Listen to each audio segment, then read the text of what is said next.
The Senate has approved President Bola Tinubu's request to deploy troops to Benin Republic. This is over a botched coup in the West African nation about 72 hours after Nigeria Air Force took control of Benin airspace following the sitting president's request for assistance. Tinubu's request was conveyed in a letter read by the Senate. President Godwin Akpabio joined plenary on Tuesday, December 9. For more on this, political scientist, national security and defense management scholar, and statecraft specialist joins us, Dr. Ayokunle Fagbemi. He's joining us from our Abuja studio. Good morning, Dr. Fagbemi, and you're most welcome to the morning show. Thank you very much, Ayo. Well, Dr. Fagbemi, two issues.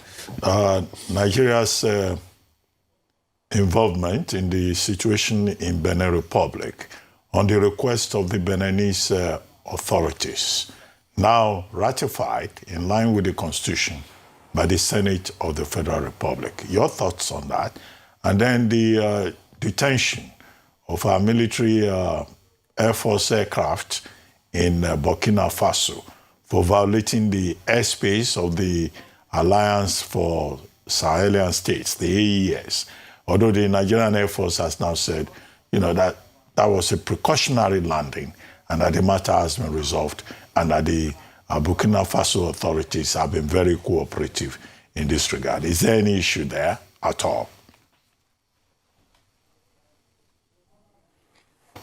Thank you very much for having me, and I want to thank you for your service to the fatherland, Dr. Abati, because on Monday, you gave the federal government of Nigeria and the people at the presidency of the Nigerian state the required expo on what they ought to do after missing the point and failing to follow the required procedures. The required procedures, peradventure, we received a request like we are purporting and alleging to have received from the Benin authorities, President Patrice Talon, is ideally for the Ministry of Foreign Affairs, because ideally it should come as a note verbal. And if you have a note verbal, it's expected that that note verbal should be processed by the Ministry of Foreign Affairs and the Nigeria's intelligence agency in charge of external operations, which is a national intelligence agency. Now, the question is, did the incumbent president allow the due diligence by the Ministry of Foreign Affairs and the National Intelligence Agency? They will explain that to the country in due course, I want to believe. The second issue is that based on the provisions of Section 5, which has now been alluded to in the letter correspondence to the Senate of the Federal Republic, the National Defense Council ought to have been activated. And usually when you have such a situation, to activate it in crisis situations like we had on Sunday, you will require to expand the scope of participation and ensure that the person that will take the minutes of such a critical meeting is going to be the Secretary to the Government of the Federation. The Attorney General, Minister of Justice is expected to be in attendance at that meeting for him to provide legal counsel and opinions based on our domestic laws and international legal and policy frameworks that we may have subscribed to ensure that we operated within the ambits of these instruments. Interestingly, in the letter addressed to the Senate of the Federal Republic, it was alluded that this was being done primarily because it was to be done in aid of brotherhood and within the collective responsibilities for security and stability of the region, ECOWAS, which automatically leads us to discuss what is the exact procedure for deploying standby troops for operation for ECOWAS. Ideally, under normal circumstances, the Mediation and Security Council ought to have met And within the dynamics of what happened on Sunday, that was impossible. And that is where the MFA, the Ministry of Foreign Affairs, and the National Intelligence Agency ought to have been actively involved. Their level of involvement is suspect. Two is the fact that ECOWAS statement that we can refer to as being a Cosa Belli facilitator for action to have been taken, because according to the protocols and instruments, there must be a strategic directive. The instrument that is in public domain was not signed. It was just a statement on a paper with the logo of ECOWAS, which in itself brings us to another question of how come that was issued? Was it issued under the authority of the incumbent president of the commission? And the next thing that ought to have taken place was for us to have had the head of state and authority decision. Head of state authority decision means that at least a 2/3 of the members constituting that authority, that is the existing members of the community, would have met and given the go-ahead, so that this is now being done in such a manner that they can now issue the mandate communique. And after issuing the mandate communique, the national legal approval, which comes back to our Section 5 of the 1999 Constitution. Now, when you ask yourself within the context of the number of hours and minutes during which a decision was taken and the deployment of troops were done, we will need to ask the presidency of the Nigerian state to find out if truly these were followed. And incidentally, another issue that comes up is the fact that we are now having some schisms with the AES, the Sahelian community, as it were, on this subject matter, mindful of the fact that a certain President Macron of France tweeted that he actually had a phone conversation with the president of the Nigerian state. Should that be true, and it has not been denied by anybody, it is clear that it may have ended up being a continuation of the operation that the French have been trying to do to isolate and ensure that the AES states do not have access to a coastal platform. So do we see this Sunday coup as a real coup or a stage-managed coup? Because those of us who are familiar with the way coups do occur, you do not expect that it will have been handled the way it was handled. So if we ended up playing into the hands of people, we need to be very careful, and Nigeria must be careful, so that as we go on, we will now link it up with what happened with our Charlie 130. All right, okay. Thank you so much, Dr. Fagbemi, for that statement. Now, I want to ask you around some of the risks, or the things that might be a risk in Nigeria's intervention. Number one, of course, must be the conversation around our already overstretched military and our capacity for external intervention, despite the importance you've highlighted. Beyond that, of course, is also the cost on the Nigerian past. You know, we keep talking about revenue generation, revenue to fund projects, and we look at the cost to actually intervene. Do this, what I would term risks, outweigh the gains of strengthening national security? There have also been arguments around the benefits for Nigeria, not just as big brother in the West African region or African continent, but also the fact that because we share a border with the country, there might be repercussions if we didn't intervene.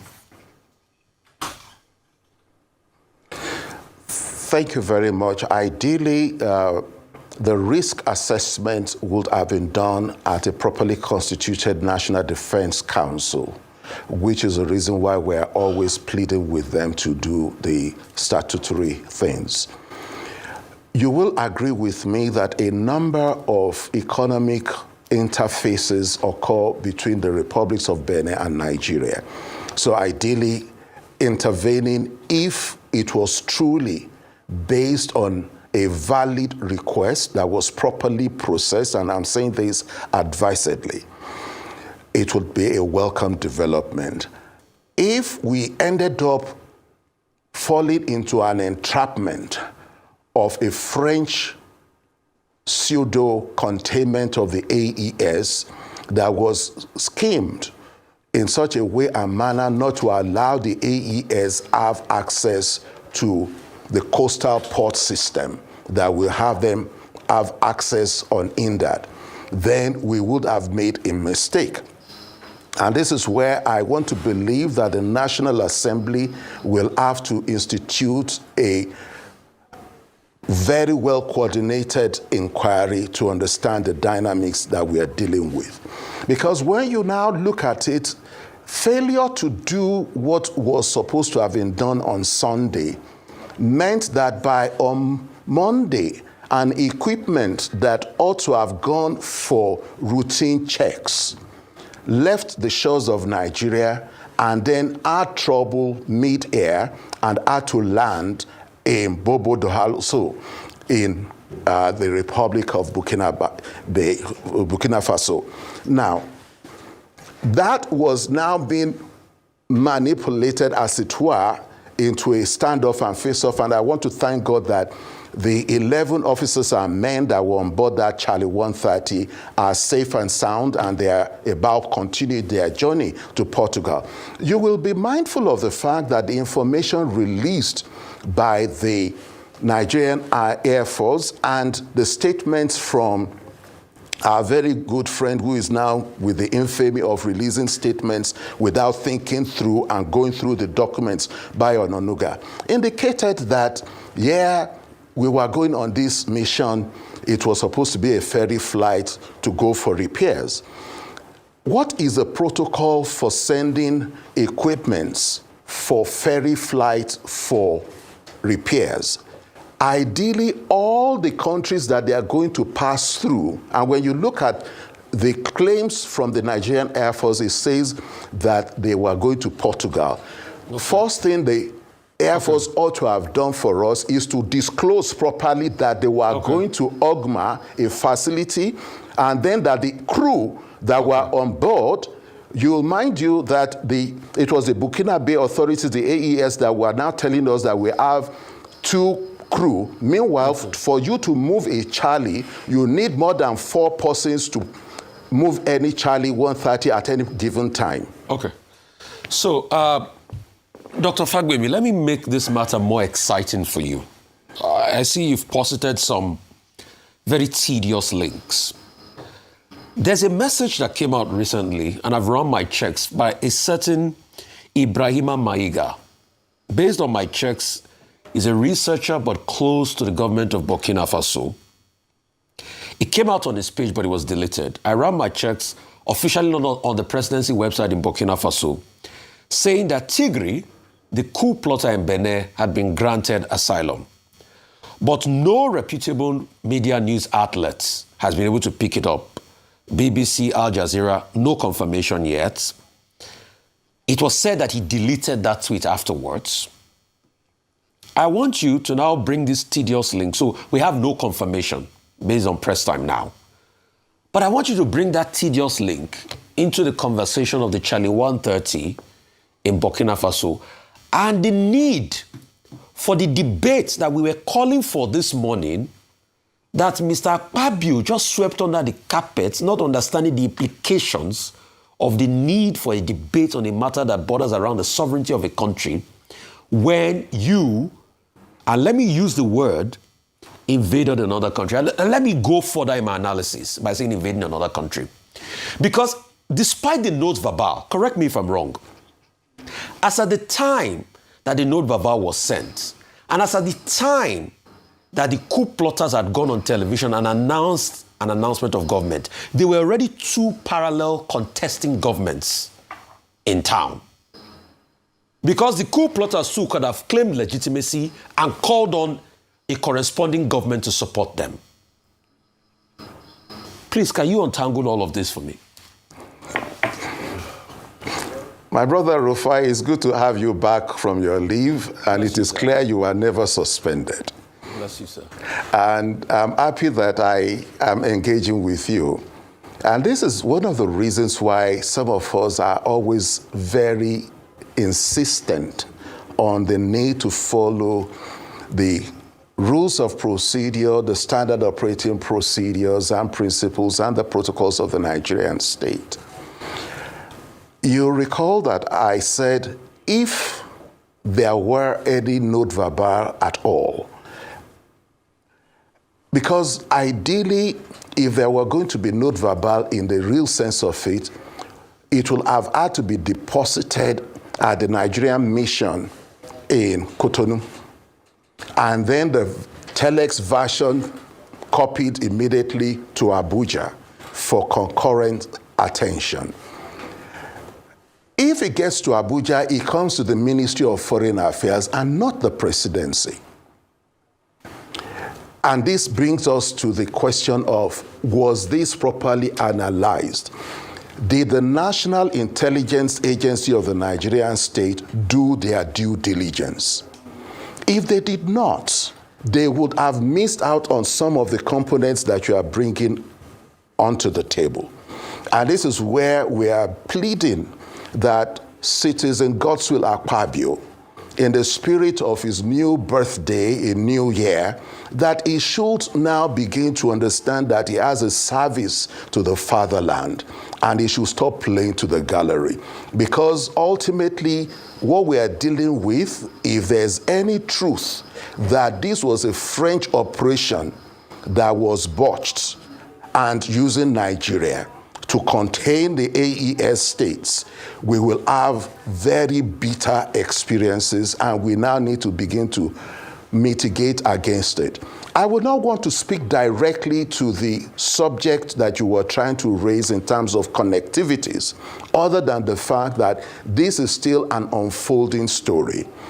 Unfolding in the sense that it is redefining our diplomatic practice and foreign relations in a real sense of it. I will plead with you to kindly cross-check and fact-check me with what President Obasanjo said on Sunday. That was the content of the discussion he had with President Mahama of Ghana. President Mahama of Ghana had his swearing in, and members of the AES were represented, and Traore himself came personally for that. And President Obasanjo recalled that he pleaded with Mahama to kindly open up a conversation with Traore and the others that came for the celebration with him so that he can restore them back to the ECOWAS family. But unfortunately, the men and women that were with President Mahama that came from Burkina, Mali, and Niger said something about the fact that they were not ready to listen. And there's one country of particular concern and interest, and the president of that state, who they said they were not ready to listen to. We need to interrogate that further. And we need to plead with those of them around the President, Commander-in-Chief of the Nigerian state, to be kind enough to allow him operate within the ambits of the law and not to be using journalistic arrogance to pass on information to people in such a way and manner that it discredits them and it puts them in jeopardy. Particularly, Bayo Ononuga needs to be mindful of the way he writes things. He wrote a statement on Sunday that through the incumbent Chief of Defense Staff, General Oloyede, under the boss, we need to be very careful. He needs to be very mindful of that. Okay, Dr. Fagbemi, thank you very much for joining us on the morning show.